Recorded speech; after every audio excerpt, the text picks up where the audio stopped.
नमस्कार, आप देख रहे हैं स्टार न्यूज और मैं हूं आपके साथ माधुरी तिवारी। शुरुआत करेंगे पहली खबर से। खबर यूपी के लखीमपुर खीरी से आ रही है, जहां पर इंस्पेक्टर ने नई पहल की है। आपको बता दें कि खबर लखीमपुर खीरी से आ रही है। शराब बनाने में पकड़ी गई 2 महिलाओं के बच्चों को जागरूक कर प्रॉमिस करवाकर नियमानुसार जमानत पे छोड़ा। बच्चों ने प्रॉमिस कर कहा, अब मम्मी नहीं बनाएंगी शराब, अगर बनाएंगी तो हम थाने में करेंगे सूचना। प्रभारी नीम गांव गजेंद्र सिंह का कहना है कि एनजीओ और महिला संगठनों के जरिए ऐसे सभी महिलाओं को अन्य व्यवसाय की जानकारी कर जोड़ा जाएगा।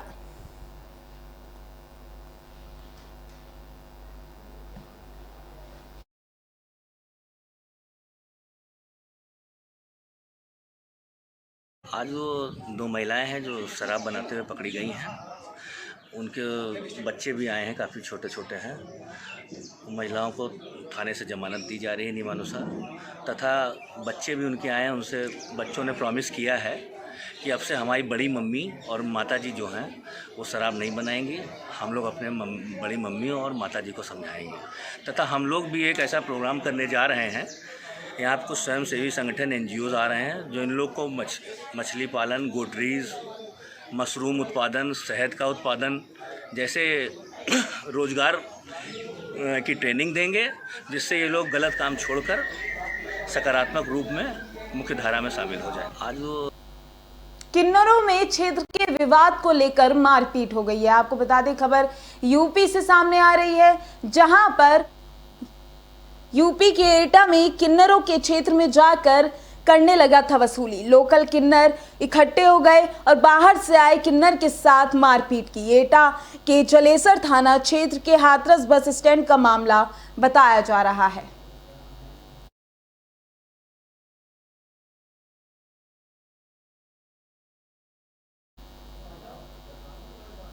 एलआईसी कर्मियों की 2 दिवसीय हड़ताल। आपको बता दें, खबर यूपी के महोबा से सामने आ रही है, जहां पर एलआईसी कर्मी हड़ताल पर बैठ गए हैं।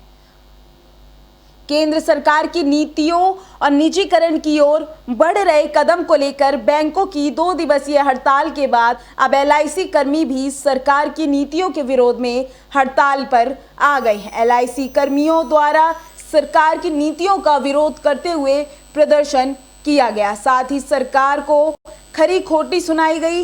इस दौरान बड़ी संख्या में एलआईसी कर्मी मौजूद रहे। बैंक की जो कि हड़ताल 15 और 16 मार्च को हुई थी, और जनरल इंश्योरेंस 17 को, और लाइफ इंश्योरेंस एलआईसी की 18 मार्च को। ये सबसे पहली जो हमारी विरोध है सरकार की निजीकरण नीतियों के खिलाफ है। सरकार जो चाह रही है कि अभी जैसे निर्मला सीतारमण का प्रेस कॉन्फ्रेंस हुई थी, उन्होंने बोला कि हम 6 सरकारी बैंक बेचेंगे, और उन्होंने पहले बजट में बोला था कि 2 सरकारी बैंक बेचेंगे और एक जनरल इंश्योरेंस की कंपनी बेचेंगे। तो ये जो सरकार की नीति है कि हर सरकारी उपक्रम को निजी हाथों में देने की जो इनकी नीति है, हम उसके विरोध में हैं, क्योंकि इससे जो आम जनमानस है उनके हितों का नुकसान होगा। बैंक की जो कि हड़ताल 15 और 16 मार्च को हुई थी, और जनरल इंश्योरेंस।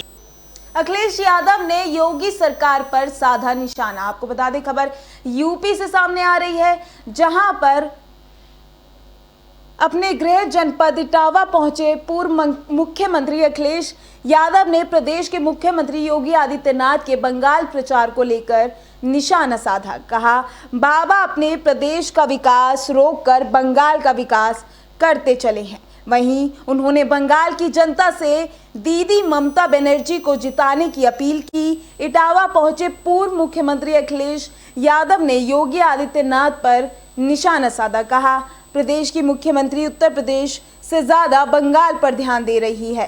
प्रदेश का विकास रोककर बंगाल में जाकर कह रहे हैं कि बंगाल का विकास करेंगे। प्रदेश की जनता ने इतने बाद बहुमत से चुना, उसके बाद भी जनता महंगाई से परेशान है। देश में सबसे ज्यादा कानून व्यवस्था उत्तर प्रदेश की खराब है। बंगाल की जनता से अपील करता हूं कि ममता बनर्जी को जिताएं और ऐसी सरकार को चुनें जो नफरत ना फैलाती हो।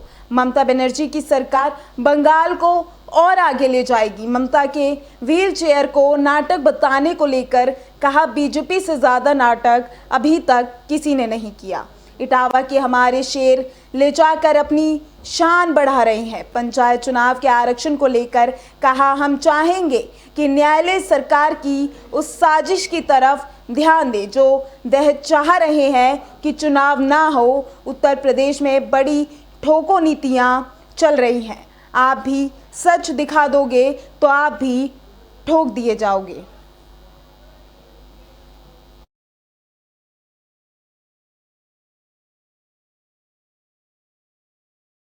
जहाँ तक पश्चिम बंगाल के चुनाव का सवाल है, मैं देख रहा हूँ कि उत्तर प्रदेश के मुख्यमंत्री जी उत्तर प्रदेश को छोड़ करके और पश्चिम बंगाल में ज़्यादा ध्यान दे रहे हैं और यहाँ तक कह रहे हैं कि वो उत्तर प्रदेश की उस धरती से आए हैं जो भगवान राम, भगवान श्री कृष्ण की धरती है।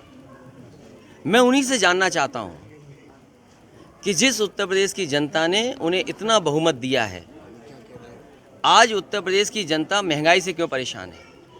आज उत्तर प्रदेश की जनता को डीजल, पेट्रोल क्यों महंगा खरीदना पड़ रहा है? उत्तर प्रदेश की जनता को और ख़ासकर गरीब जनता को उज्ज्वला क्यों महंगी खरीदनी पड़ रही है? बिजली क्यों महंगी मिल रही है? आज जो कानून व्यवस्था की हालत है, शायद देश में सबसे ख़राब कानून व्यवस्था की अगर कहीं हालात हैं तो उत्तर प्रदेश में है। जहाँ तक कोरोना के बढ़ते मामलों से मचा हड़कंप। आपको बता दें, खबर यूपी के महोबा से सामने आ रही है, जहां पर कोरोना के बढ़ते मामलों से हड़कंप मच गया है। बीते साल 2020 के मार्च महीने में वैश्विक महामारी कोरोना वायरस ने पूरी दुनिया में हाहाकार मचाकर रख दिया था, जिसके चलते भारत में भी लॉकडाउन लगाया गया था। एक बार फिर से मार्च के महीने में कोरोना संक्रमण का असर दिखाई देने लगा है। कोरोना संक्रमण से बचाव को लेकर जिले में सतर्कता बढ़ा दी गई है। वैक्सीनेशन के बाद एक डॉक्टर सहित 2 संक्रमित केस मिलने के बाद स्वास्थ्य विभाग एक बार फिर से अलर्ट हो गया है। विभाग ने रेलवे स्टेशन पर जांच टीमें तैनात कर दी हैं, जो दिल्ली, एनसीआर, मुंबई, दूसरे समेत महानगरों से आने वाले यात्रियों की कोरोना जांच कर रही है। सामुदायिक स्वास्थ्य केंद्र कुलपहाड़ में तैनात एक डॉक्टर सहित 2 पॉजिटिव केस मिलने से जिला प्रशासन व स्वास्थ्य विभाग पूरी तरह से मुस्तैद हो गया है। डीएम सत्येंद्र कुमार के निर्देश पर मुख्य चिकित्सा अधिकारी डॉक्टर M.K. सिन्हा ने महोबा रेलवे स्टेशन पर आने जाने वाले यात्रियों सहित जिला अस्पताल, सामुदायिक स्वास्थ्य केंद्र व प्राथमिक स्वास्थ्य केंद्र की ओपीडी में आने वाले मरीजों व तीमारदारों के सैंपल लेना शुरू करवा दिए हैं, जिससे अन्य प्रदेशों से आने वाले यात्रियों में संक्रमण के शिकार लोगों की पहचान कर जनपद को कोरोना वायरस की दूसरी लहर से बचाया जा सके। देखिए, अभी जो दूसरी लहर है ये अभी फोकस्ड है इंडिया में। ज़्यादातर महाराष्ट्र में है, कुछ पार्ट दिल्ली में है और ऐसे ही ट्रांसमिट होता है एक जगह से दूसरे जगह लोगों के वजह से। तो उसमें जनपद महोबा बिल्कुल तैयार है।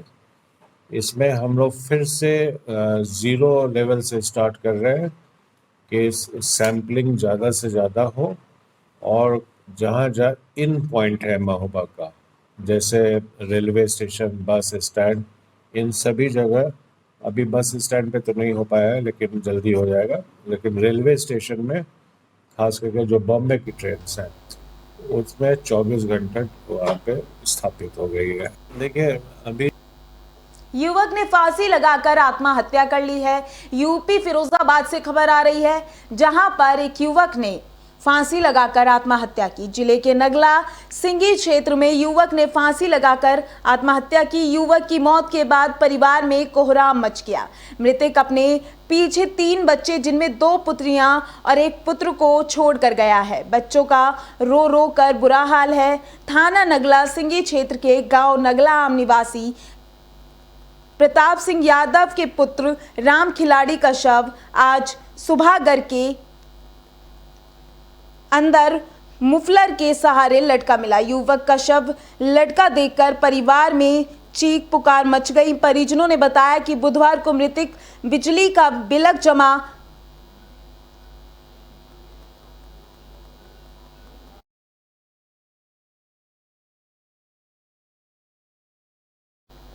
बिजली का बिल जमा करके आया था। उसके बाद घर वालों से कहा था कि उसे बेचैनी हो रही है और मानसिक तनाव में हूं।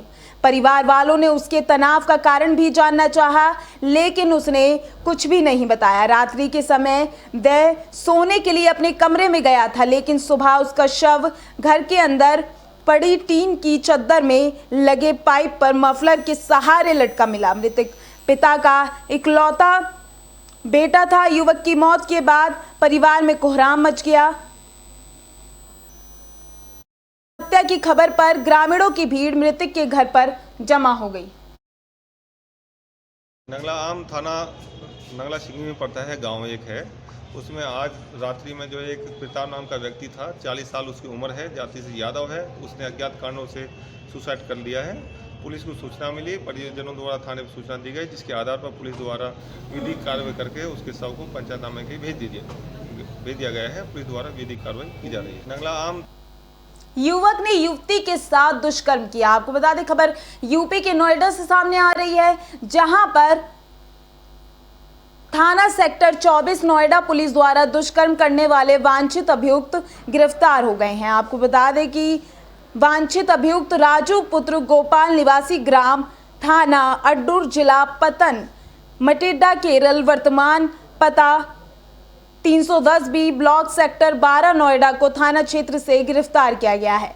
आपको बता दें कि सेक्टर 12 नोएडा में महिला को नौकरी दिलाने के लिए बुलाकर एप्पल जूस में नशा देकर उसके साथ दुष्कर्म किया गया था, जिसके संबंध में उक्त महिला द्वारा थाना सेक्टर 24 पर अभियोग पंजीकृत कराया गया और उसके बाद अभियुक्त को गिरफ्तार कर लिया गया है।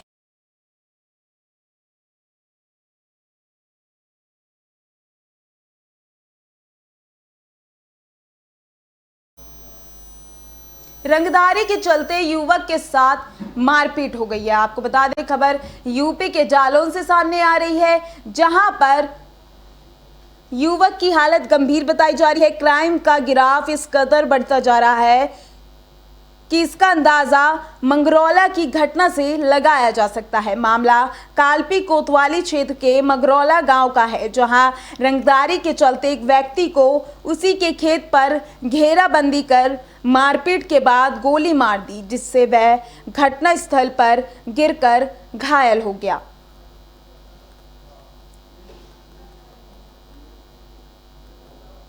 रंगदारी के चलते एक व्यक्ति को उसी के खेत पर घेराबंदी कर मारपीट के बाद गोली मार दी, जिससे वह घटनास्थल पर गिरकर घायल हो गया। वहीं खेत पर काम कर रहे मजदूरों द्वारा पुलिस को सूचना दी गई। साथ ही परिजनों ने घायल को उपचार के लिए स्वास्थ्य समुदाय केंद्र कालपी लाए, जहां उसको उर्रई जिला अस्पताल रेफर कर दिया गया। पीड़ित राजपाल के अनुसार कुछ दबंग टाइप के 4-5 लोग रंगदारी मांगने आए थे, जिनकी शिकायत तहसील दिवस में की थी, जिसको लेकर उन लोगों ने मारपीट की, गोली मार दी। पीड़ित ने 2 लाख रंगदारी मांगने पर पुलिस से शिकायत की थी। परिजनों के अनुसार 2 दिन पहले तहसील दिवस में शिकायत पत्र दिया था। शिकायती पत्र देने के खुन्नस पर पीड़ित को खेत पर घेरा और घेर कर पीटा, वहीं गोली चला दी। गंभीर रूप से पीड़ित घायल हो गया, जिसे उपचार के लिए जिला अस्पताल लाया गया,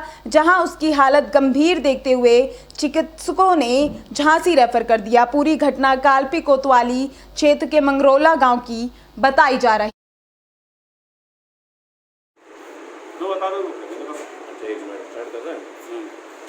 डॉक्टर भी मरीज आया है, क्या मामला है?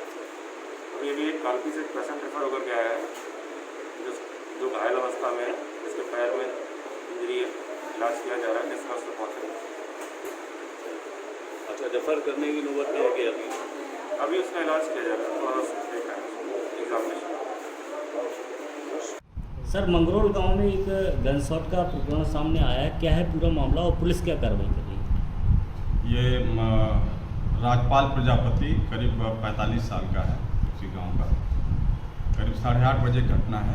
तो इसके पिंडली में गोली लगने की बात बताया है। अभी इसका इलाज फिर रात को PHC से औरई आया था और अभी झांसी रिफ़र हो गया है। अभी इन्होंने कोई तहरीर नहीं दिया है और जो तहरीर देंगे तो समुचित। मज़ारों को हटाने की कवायद शुरू हो गई है। आपको बता दें, खबर यूपी के औरैया से सामने आ रही है, जहां पर मज़ारों और मंदिरों को हटाने की कवायद शुरू कर दी गई है। न्यायालय के आदेशानुसार सख्त हुई यूपी सरकार के आदेश पर औरैया जनपद में शुरू हुई सड़क हाईवे किनारे बने देव स्थल मज़ारों को हटाने की कवायद। सरकार के आदेशानुसार जनपद औरैया से शासन को भेजी गई मंदिरों और मज़ारों की रिपोर्ट औरैया नगर पालिका क्षेत्र में अजीतमल तहसील क्षेत्र के जिला प्रशासन ने चिन्हित किया। नेशनल हाईवे की अथॉरिटी की लेट रिपोर्ट में कुल 18 देव स्थलों को भी जिला प्रशासन ने चिन्हित किया है। जिला प्रशासन जल्दी इन सभी देव स्थलों व मज़ारों को सड़क हाईवे से हटाकर निजी स्थानों पर निर्माण करवाएंगे। हाई कोर्ट में एक लवकुश आदि बनाम उत्तर प्रदेश सरकार की एक जो रिट योजित हुई है, उसके अंतर्गत 2016 का एक माननीय हाई कोर्ट का आदेश था, जिसमें जितने भी रोड पर धार्मिक स्थल हैं, चाहे वो किसी भी धर्म संप्रदाय के हों, यदि वो रोड में बाधा उत्पन्न कर रहे हैं और ऑब्स्टिकल्स के रूप में हैं और यातायात में प्रॉब्लम क्रिएट करते हैं, उन सभी को चिन्हांकित करके और उसकी कार्ययोजना बनानी थी और उसको हटवाए जाने की प्रक्रिया अपनानी थी। उसके क्रम में कंप्लाइंस रिपोर्ट जो है हमसे मांगी गई थी अभी शासन में।